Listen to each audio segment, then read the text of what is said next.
Most people believe wealth is about numbers. They believe it starts with a bigger paycheck, a better job title, or a breakthrough business idea. They chase tactics, side hustles, investments, real estate hacks, thinking that somewhere in that strategy lies the golden ticket. But that's the misunderstanding. The truth is, wealth doesn't begin with what you do.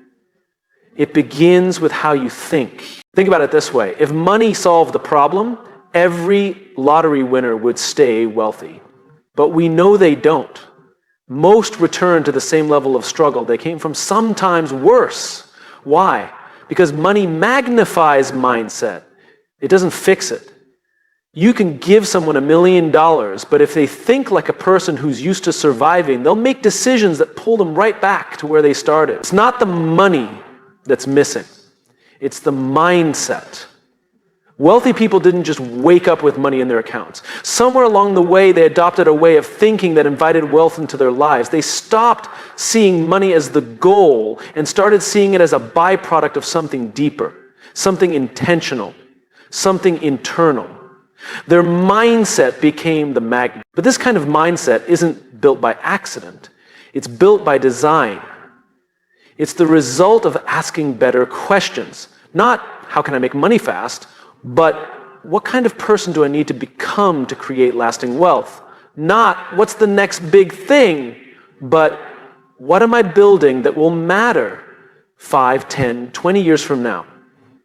I once spoke with a successful entrepreneur who had sold multiple companies, each one more profitable than the last. I asked him what shifted. His answer was simple. I stopped chasing money and started chasing mastery. You see, when you focus on the craft, the money follows. When you focus on contribution, wealth finds you. Because wealth is attracted to purpose, not desperation. People who think poor often live in reaction. They react to bills, to stress, to short-term pressures. Their entire mindset is shaped by survival. And it's not their fault, it's conditioning. Most of us were raised in environments where scarcity was normal, where money was tight, where opportunity was rare. We learned to be cautious, to fear risk, to equate money with pain or conflict. So we developed habits of protection instead of expansion. The wealthy, on the other hand, think differently. They respond rather than react. They pause. They observe. They ask themselves, what does this situation require from me? Not emotionally, but strategically. They don't chase outcomes, they design them. They believe in growth, not luck. They don't ask, can I afford this? They ask, how can I create more value so affording it becomes irrelevant? There's a powerful shift that happens when you stop seeing money as something you need and start seeing it as something you attract. Not by pretending to be rich, not by wearing flashy clothes or driving borrowed cars, but by becoming the kind of person who understands that money is just energy. It flows to people who solve problems. It flows to people who serve others. It flows to people who think beyond themselves. And yet we often focus on the result. We say things like, I'll feel abundant when I have more money, instead of realizing that you need to feel abundant before the money shows up. Because mindset is the seed. Money is the fruit. You can't wait for fruit to grow before you plant the seed. It doesn't work that way. A woman I once coached told me she wanted to be wealthy, but felt constantly trapped by debt, stress, and a sense of failure. She had been working multiple jobs, burning out, and still not getting ahead. I asked her, what do you believe about money? And she said, I believe there's never enough. That belief had become her reality. So we started small. We didn't talk budgets or investments. We talked belief. We talked identity. We talked about what it would feel like to operate from a mindset of possibility instead of limitation. Over time, she began to make different choices. She cut ties with toxic people. She invested in learning. She started a small business that focused on solving a real problem in her community. And within a year, her income had doubled. Not because she hustled harder, but because she thought better. That's the power of mindset. It doesn't just change how you feel, it changes what you do. It changes the rooms you enter, the risks you take, the value you bring. It rewires your sense of identity from someone who hopes to be wealthy to someone who expects to be because you know your value and you know the path you're on. And that's really the heart of it. Wealthy people don't think if, they think when. They don't wonder if they're capable, they decide they are. And then they align their behavior with that decision. They invest in themselves, they seek out mentors, they ask hard questions and face uncomfortable truths. They understand that every choice is either moving them closer to wealth or further from it, not just financially, but mentally, emotionally, relationally. Because wealth is never just about money. It's about choices. It's about freedom. It's about the ability to live life on your terms, to create, to contribute, to be generous without fear. And that kind of wealth, it doesn't start in a wallet, it starts in the mind. So if you're serious about attracting financial success, don't ask, what should I do? Ask, who do I need to become? Start there. Begin with the belief that you were not born to survive. You were born to lead, to build, to elevate. Think like the wealthy. And the actions will follow. Because the secret isn't in the strategy, it's in the mindset. That's where true wealth begins. If you want to understand the difference between someone who builds wealth and someone who struggles financially their whole life, don't start by looking at their income. Look at their clarity. Look at the reason behind their decisions. Because wealth is not just the result of working hard. Many people work hard. Some work 2 or 3 jobs. They grind day and night, and yet they never seem to get ahead. It's not the hours that make the difference, it's the intention behind the hours. People who think and act like the wealthy don't start with, how can I make more money? That's a surface question. That's a question rooted in survival, not vision. Instead, they start with something deeper. Why am I doing this? What is the mission that gives meaning to my actions? When you have clarity of purpose, every financial decision becomes easier. It's not about guessing, it's about alignment. Purpose is a compass. Without it, you can get lost. Even with the best tools, you can make money, start businesses, build brands, and still feel like something's missing.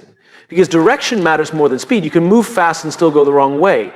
I once had a conversation with a man who built a very successful company, sold it for millions, and then, just 2 years later, found himself deeply unhappy. He had everything, money, recognition, options, but he was lost. He said, I climbed to the top of the ladder and realized it was leaning against the wrong wall. That's what happens when you pursue success without purpose. It looks great on the outside, but it's hollow on the inside. Wealthy thinkers don't chase money, they chase meaning. And money becomes a byproduct of that pursuit. When you look at people who sustain financial success over time, you'll notice something. They are shockingly consistent in what they say yes to and what they say no to. That's not because they have some supernatural discipline, it's because they have clarity. They know who they are, what they stand for, and where they're going. That kind of clarity eliminates distractions. It allows them to invest their time, energy, and money with precision. They're not just reactive, they're intentional. We often think clarity is a luxury, something you figure out after you've made it. But the wealthy know it's the opposite. Clarity is the foundation, it's the filter. Without it, every opportunity looks tempting, every risk feels overwhelming, every setback feels like failure. But with clarity, even failure becomes fuel. Because when you know why you're doing something, setbacks don't stop you, they refine you. I remember talking to a young founder in his 20s. He had just started his second business after his first one collapsed. When I asked him why he kept going, his answer stopped me. He said, because the mission didn't change, just the method. That's clarity. That's the kind of mindset that builds wealth. Not just financially, but in character, in conviction, in resilience. You see, people often ask, what should I invest in? But the better question is, what do I want my money to reflect? Because your money is always telling a story. The question is it telling the one you want? Wealthy individuals are deeply aware of the story they are writing. They invest in things that align with their values. They fund ideas that reflect their beliefs. They spend in ways that support their vision. It's not just about returns, it's about resonance. They're not trying to impress others, they're trying to live in alignment with themselves. Clarity also protects you from comparison. In a world where everyone is flaunting their highlights, it's easy to feel behind. But wealthy thinkers don't play that game. They know the difference between someone else's path and their own. They don't need to drive what others are driving or live how others live. Their choices aren't dictated by trends or ego. They're grounded in purpose. That's what gives their wealth staying power, because it's not built on illusion. It's built on intention. This is what separates those who consume wealth from those who create it. Without clarity, money is just fuel. And if you don't know where you're going, more fuel only gets you lost faster. But with clarity, money becomes leverage. It amplifies your vision. It turns goals into realities. It transforms intention into impact. I once asked a mentor what made his wealth journey sustainable. He said, I didn't just build something I could sell. I built something I believed in. That belief created consistency. And consistency created trust with customers, with partners, with himself. That trust multiplied into opportunity. And opportunity over time became wealth. You don't need to have all the answers today, but you do need to get clear on what kind of life you're building, what kind of legacy you want to leave, what matters enough to you that you'd still pursue it even if the money didn't come right away. Because purpose doesn't guarantee overnight success, but it guarantees you'll still be standing when others burn out. It makes your decisions easier, your energy more focused, your direction more certain. So ask yourself, what's my why? What would I still be building even if no one noticed? What impact do I want to create through my work, my wealth, my life? When you answer those questions honestly, something shifts. You stop chasing distractions. You stop doubting yourself at every turn. You move with clarity, and clarity attracts opportunity because people can feel it. They trust those who are clear. They follow those who are clear. They invest in those who are clear. Wealth at its core is a story of decisions. And decisions are driven by purpose. Without purpose, money's just noise. But with it, money becomes a tool for building something far greater than just a bank balance. It becomes a reflection of vision, discipline, and alignment. That's why clarity is not optional, it's essential. It's what makes wealth sustainable. It's what turns financial success into something meaningful. It's what keeps you grounded when the world tries to pull you in every direction. And it's available to anyone right now, not when you've made your first million, but the moment you decide to get clear. So don't start with the money, start with the mission. Because wealth doesn't follow action, it follows intention. Get clear on why you're doing this. The how will follow, the money will follow, but the clarity, that has to come from you. And when it does, everything changes. We live in a world obsessed with speed. Faster results, faster returns, faster success. We've been taught to celebrate the quick win, to admire the overnight success story, and to fear falling behind. But what if the very thing we've been taught to admire is actually holding us back? What if chasing fast is the reason we're not going far? People who think and act like the wealthy know something the rest of the world tends to forget. Long-term thinking will always outperform short-term gratification. It's not flashy, it's not trending, it's not going viral, but it's consistent, it's intentional, and it works. You see, wealth isn't built in sprints, it's built in seasons.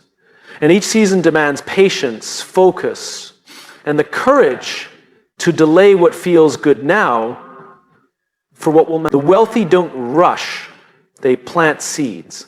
They understand that real success is not a product of speed, but of alignment, of discipline, and of time. I once met a man who spent 15 years building his business before it became a household name.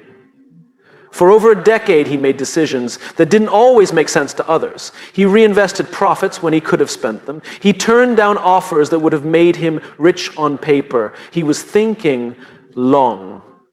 And when I asked him why he didn't take the shortcuts, his answer was simple: because I wasn't building for now, I was building for always. That mindset is rare. It's easy to get distracted by what's immediate. A quick promotion, a sudden jump in income, a trending investment. But wealth isn't about what's trending, it's about what's timeless. Wealthy thinkers don't just ask, what can I gain today? They ask, what am I building that will still matter 10 years from now? That question changes everything. Long-term thinking requires a level of emotional maturity that few are willing to cultivate. It means saying no when your emotions want you to say yes. It means staying in the game when the results are invisible. It means showing up every day even when no one is clapping.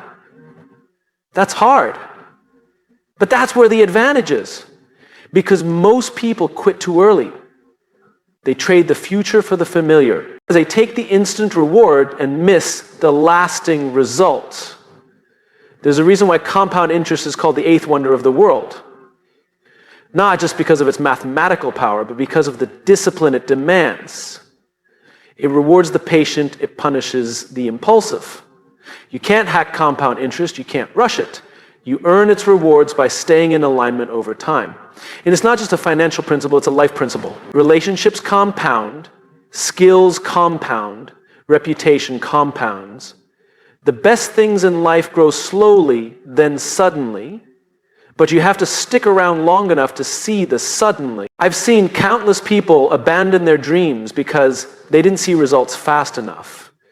They thought success would be linear, predictable, immediate. But it rarely is. It's exponential. You water the soil for months, and then one day, almost out of nowhere, the shoot breaks through. The outside world calls it luck, but you know it wasn't. It was time. It was intention. It was the daily discipline no one saw. There's a story I always come back to when I think about this. A bamboo tree can take up to 5 years before it even breaks the surface of the ground. During that time, nothing appears to be happening. People might walk by and see an empty patch of dirt. But underground, the roots are growing, they're spreading, they're anchoring, and then in just a few weeks, the tree shoots up over 80 feet.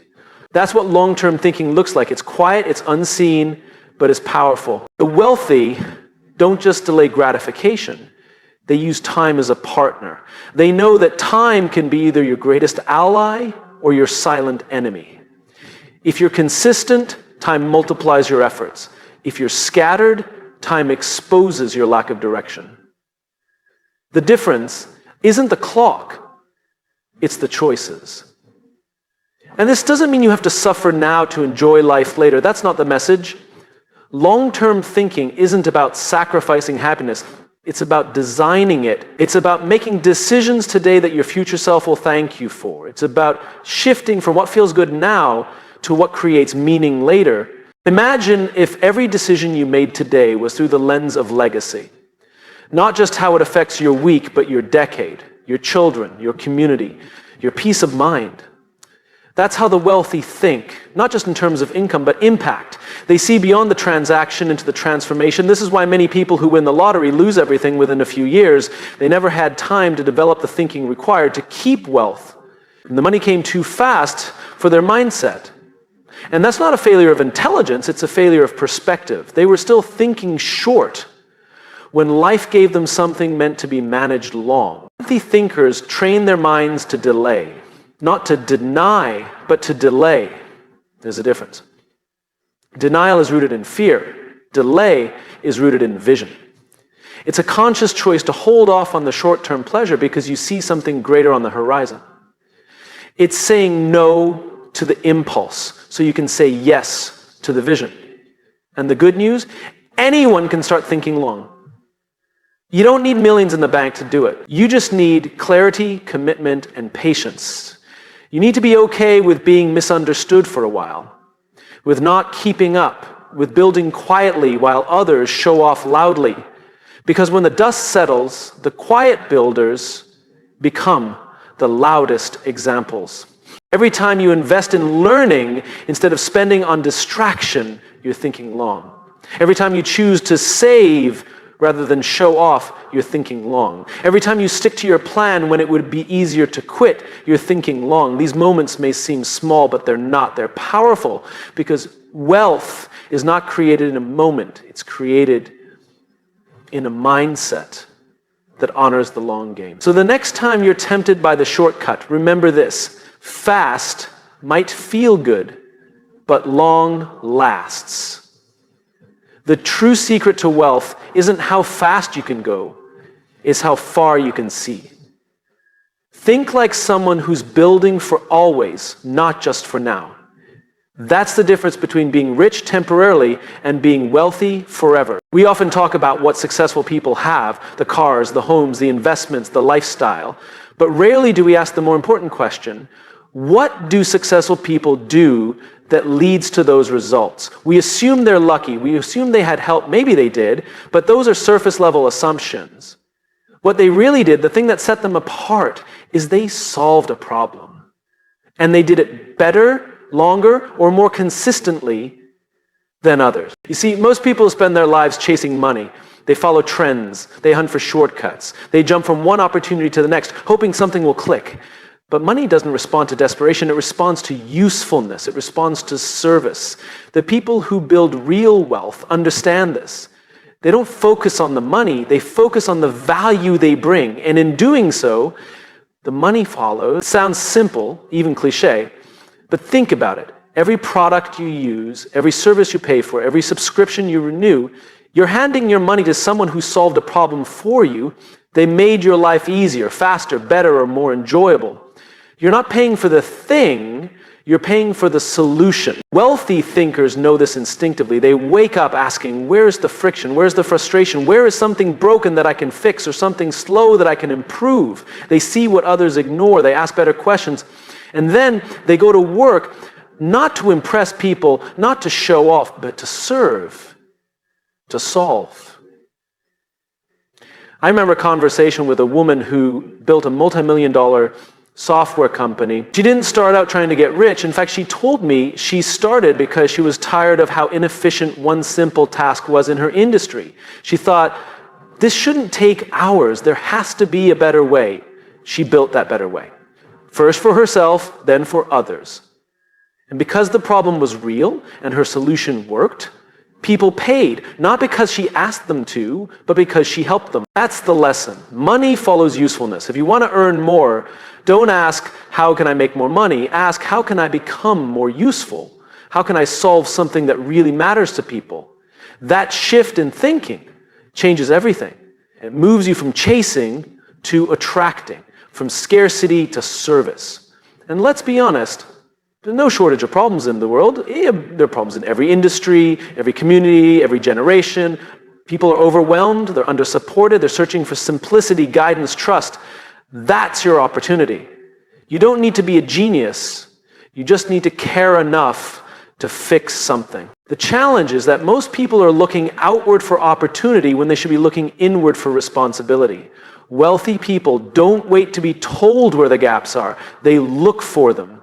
They don't complain about what's broken. They build something better. They don't think, it's not my job. They think, it's my chance.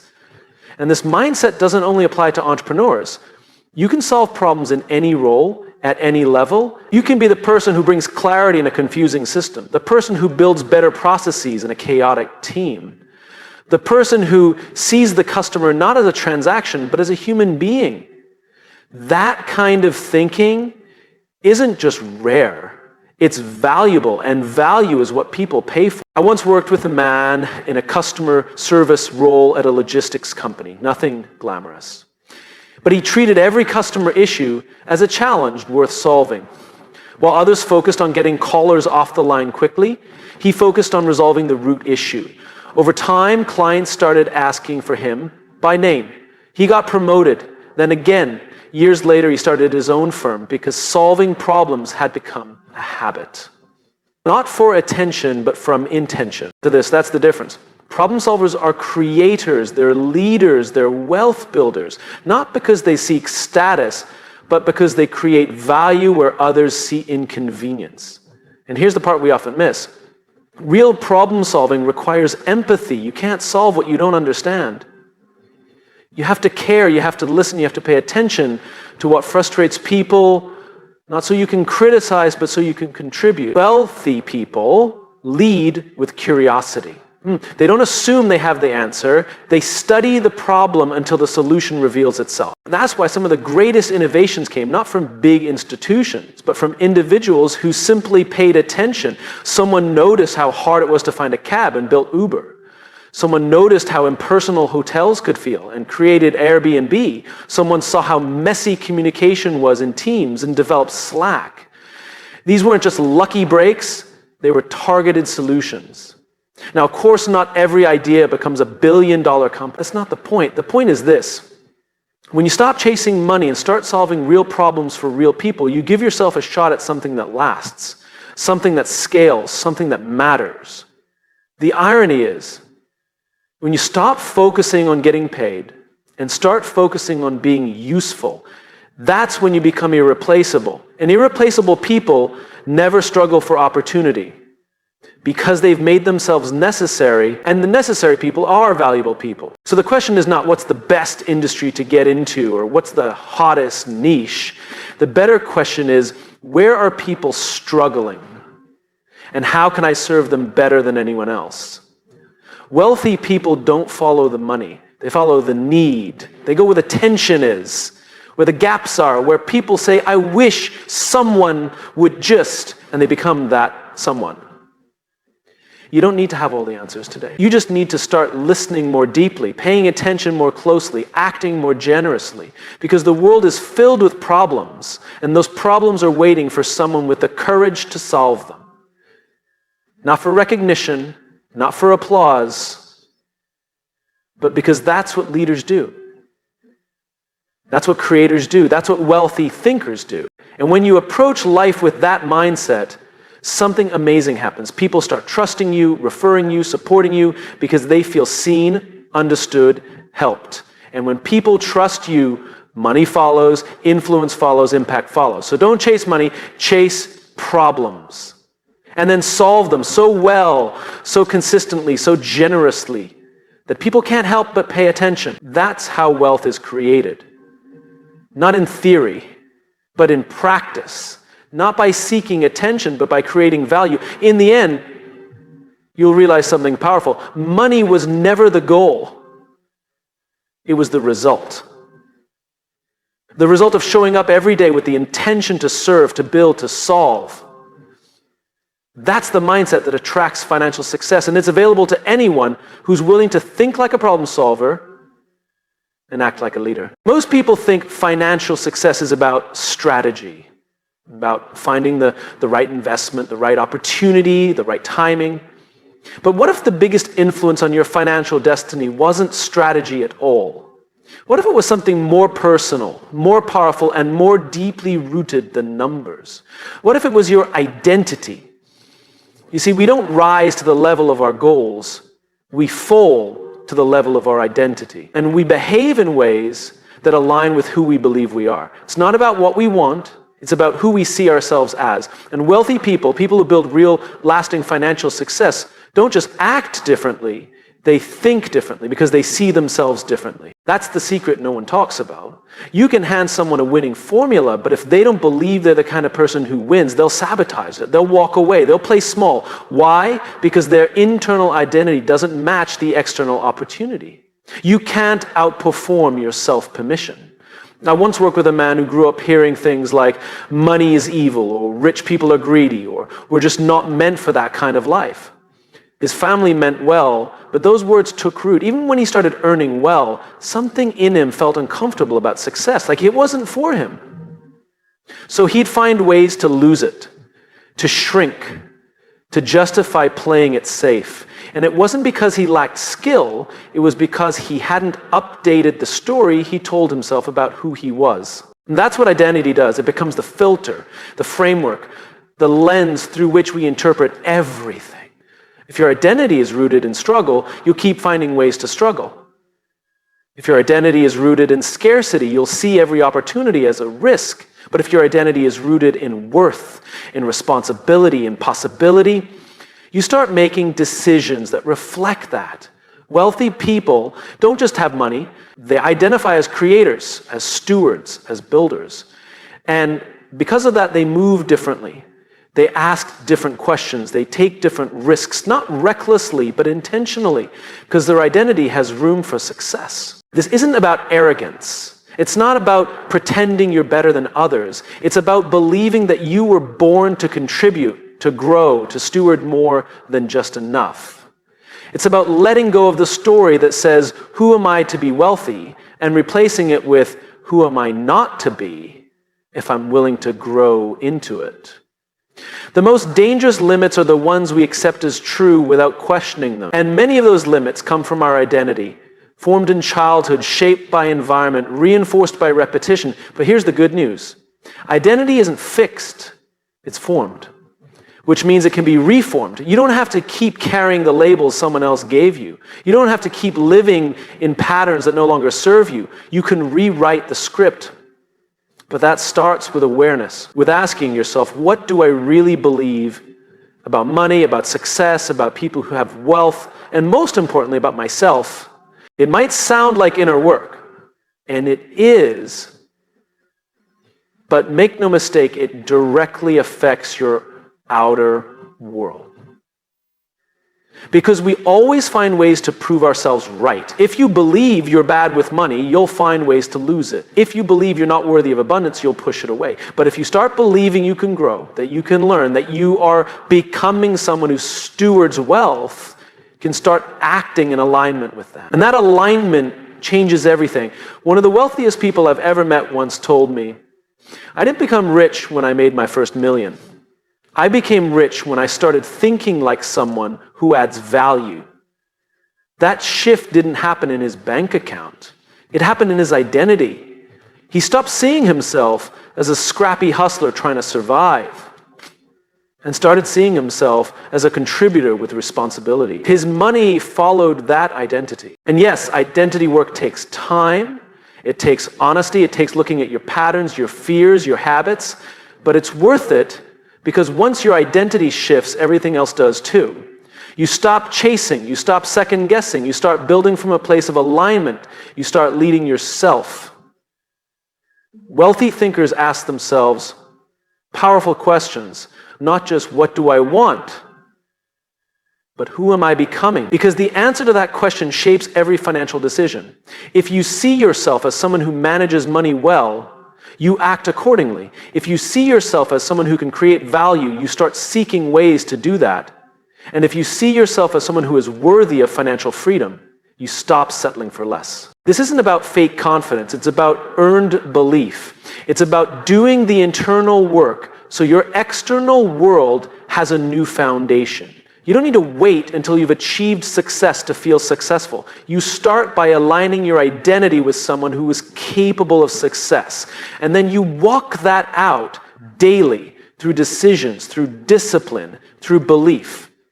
Think about it. No one who builds wealth accidentally sees themselves as a victim. No one who sustains success identifies as helpless. Wealthy people don't wait for permission to rise. They take ownership of their mindset. And they protect it fiercely because they know the greatest threat to their future is not the economy or competition.